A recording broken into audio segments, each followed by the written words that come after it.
Hello and welcome back to another video. Today I'm going to be showing you how you can use your Southwest Rapid Rewards.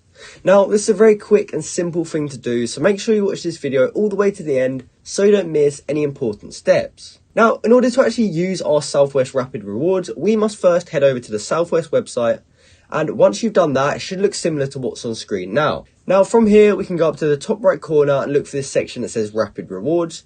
And we can click on that to see a whole bunch of different options. And as you can see, we can use our rewards for a few different things, such as flights, car rentals, gift cards, and more.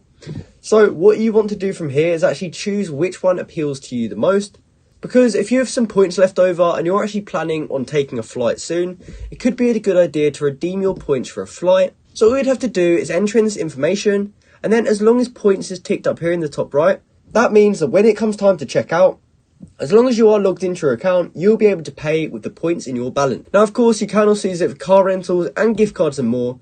So I suggest that you pick whichever one appeals to you most. And then from there, you can follow the on-screen instructions to actually redeem your points for rewards. So that's how you can use Southwest Rapid Rewards. I hope you found this video helpful. And if you did, please comment down below to say I helped you out. Thanks for watching.